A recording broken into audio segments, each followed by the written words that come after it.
You blew into a gray plastic rectangle, shoved it back into the slot, and somehow it worked. No one taught you to do this. No one had to. In the early 1970s, every home console played exactly one game forever. If you wanted something new, you bought a whole new machine. The Magnavox Odyssey became the world's first home video game console in 1972. It played a fixed set of 12 games. That was everything it would ever do. Atari's Pong hit arcades that same year, and by 1975 it was a home product. One machine, one game, period. The entire games industry was selling hardware. A new game meant a new device. The idea of separating software from the machine simply hadn't arrived yet.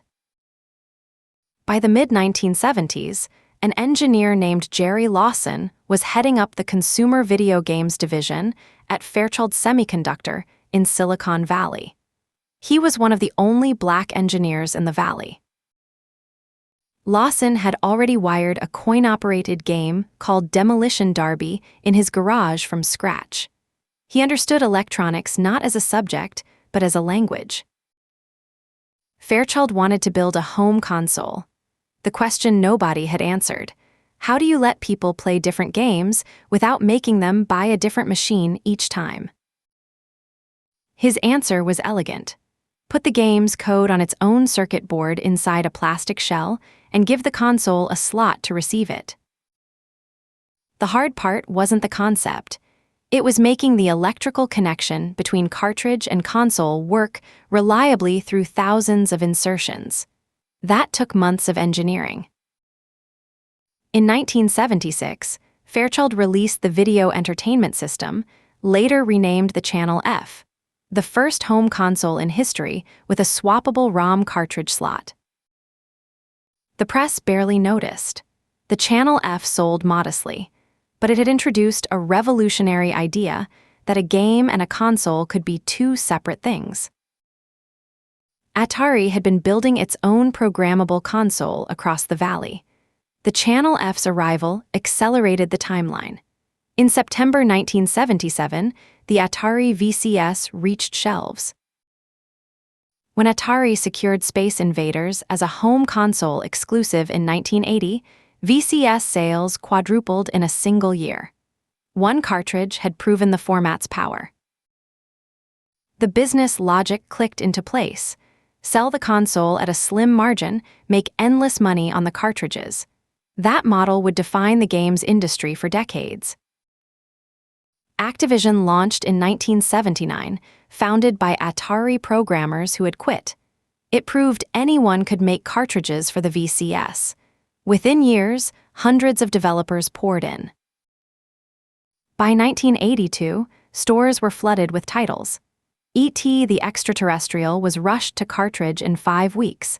Unplayable games filled entire shelf sections.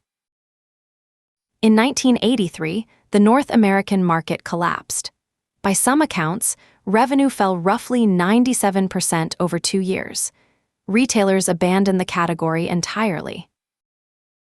In Japan, Nintendo's Famicom had launched in 1983. In October 1985, it arrived in North America as the Nintendo Entertainment System.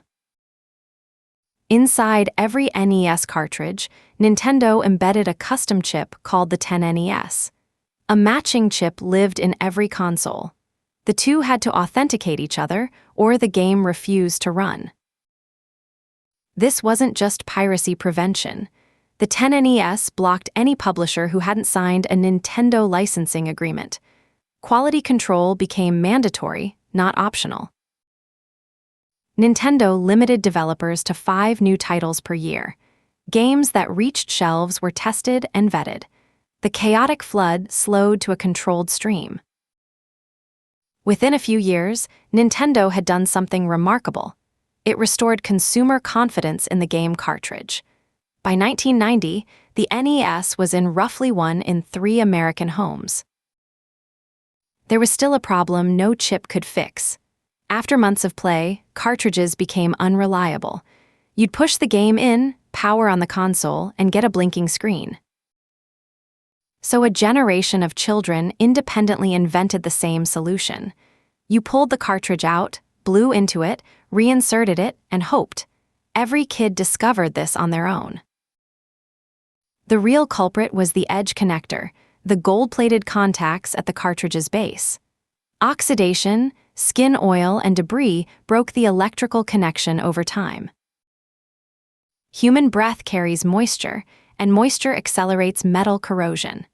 The ritual was slowly worsening the underlying problem while appearing to fix it. What actually fixed it was the reinsertion itself. Pulling the cartridge out and pushing it back in scraped the contacts marginally cleaner. The breath was theatrical. The motion did the work. A game cartridge is elegantly simple. A printed circuit board, one or more ROM chips holding the game's code, edge connectors along the bottom, and a plastic shell. But cartridges were expensive to manufacture. By some estimates, producing one cost 3 to 10 times more per megabyte than storage formats that were beginning to emerge. In 1988, the CD-ROM emerged as a data storage medium. By the early 90s, it was clear. A disk could hold hundreds of times more data and cost almost nothing to press. In 1992, Sega released the Sega CD as an add-on for the Genesis. It was clunky and expensive, but it proved discs could carry games. In 1994, Sony launched the PlayStation in Japan all-disc, no cartridge slot at all. It was sleek, affordable, and backed by games that were cheap to produce. A CD cost publishers under $1 to press. A high-density cartridge could cost $5 or more to manufacture. At commercial scale, that difference decided whether studios survived. Nintendo kept cartridges for the Nintendo 64, launched in 1996, citing faster load times and piracy resistance. But third-party developers were already calculating the economics. Final Fantasy, which had been a Nintendo exclusive for nearly a decade, moved to PlayStation. So did Metal Gear Solid and Resident Evil. Third-party developers followed the economics, and cartridges lost the cultural center. Portable consoles never abandoned the cartridge. The Game Boy launched in 1989. The Game Boy Advance arrived in 2001. The DS followed in 2004. Cartridges have no moving parts. They load instantly. They survive a backpack. For handheld gaming, no disc could compete with that. By the early 2000s, every major home console used optical discs. PlayStation 2, Xbox, GameCube, all optical. The cartridge as a home format seemed permanently retired. For roughly 10 years, home gaming meant discs. Cartridges survived in collector bins and attic boxes and the fading memories of anyone who had ever blown into one. But storage technology kept improving. Flash memory chips became denser and cheaper every year. By the mid-2000s, a complete game could fit on a chip smaller than your thumbnail. In March 2017, Nintendo launched the Switch, a hybrid console that docked to a television or slipped into your hands. Its games came on small plastic cards. Nintendo's Switch game cards use flash memory rather than ROM. They are roughly the size of an SD card and can hold up to 32 gigabytes of game data.